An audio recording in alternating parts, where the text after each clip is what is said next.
Rafah Nations കപ്പിൽ രണ്ടാം അംഗത്തിലൊരുങ്ങി India. Asian വമ്പന്മാരായ ഇറാനാണ് ഇന്ത്യയുടെ എതിരാളികൾ. മത്സരം വൈകിട്ട് 5:30 തജിക്കിസ്ഥാനിൽ. ആദ്യ മത്സരത്തിൽ തജിക്കിസ്ഥാനെ വീഴ്ത്തി ആത്മവിശ്വാസത്തിലാണ് ഇന്ത്യ. പുതിയ പരിശീലകൻ ഖാലിദ് ജാമലിന് കീഴിൽ ജയം തുടരാനാണ് ഇന്ത്യ ലക്ഷ്യമിടുക. റാങ്കിങ്ങിൽ ഇന്ത്യയേക്കാൾ മുന്നിലുള്ള ഇറാനെതിരായ മത്സരം കടുപ്പമേറും. അവസാനം ഇരു ടീമും നേർക്കുനേർ വന്നപ്പോൾ ജയം ഇറാനൊപ്പമായിരുന്നു.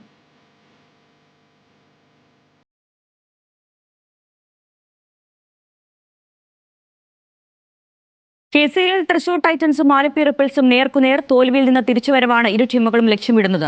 നിലവിൽ 8 പോയിന്റുമായി തൃശൂർ 4-ാം സ്ഥാനത്തും 6 പോയിന്റുമായി ആലപ്പി റിപ്പിൾസ് 5-ാം സ്ഥാനത്തുമാണ്. മത്സരം ഉച്ചയ്ക്ക് 2:30. രണ്ടാം മത്സരത്തിൽ കാലിക്കറ്റ് ഗ്ലോബ് സ്റ്റാർസ് കൊല്ലം സെയിലേഴ്സിനെ നേരിടും. മത്സരം വൈകിട്ട് 6:45.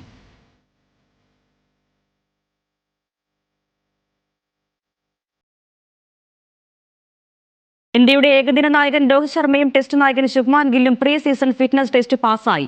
സെപ്റ്റംബർ 9 ആരംഭിക്കുന്ന ഏഷ്യ കപ്പിനായി ഗിൽ ഉടൻ ദുബായിലേക്ക് പോകും. ഫിറ്റ്നസ് പാസ്സായ സഹതാരങ്ങളായ ജസ്പ്രീത് ബുംറ, ജിതേഷ് ശർമ്മ എന്നിവരോടൊപ്പമായിരിക്കും ഗിൽ ദുബായിലേക്ക് തിരിക്കുക. പനി കാരണം ദുലീപ് ട്രോഫിയിൽ നിന്ന് ഗിൽ പിന്മാറിയിരുന്നു. വിശ്രമത്തിലായിരുന്ന താരത്തിന് ഫിറ്റ്നസ് പരിശോധന BCCI നിർബന്ധമാക്കിയിരുന്നു.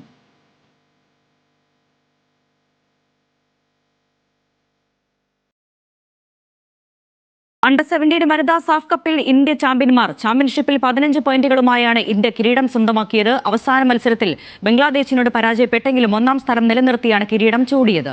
6 മത്സരങ്ങളിൽ നിന്ന് ഇന്ത്യൻ പെൺപട 30 ഗോളുകളാണ് അടിച്ചുകൂട്ടിയത്.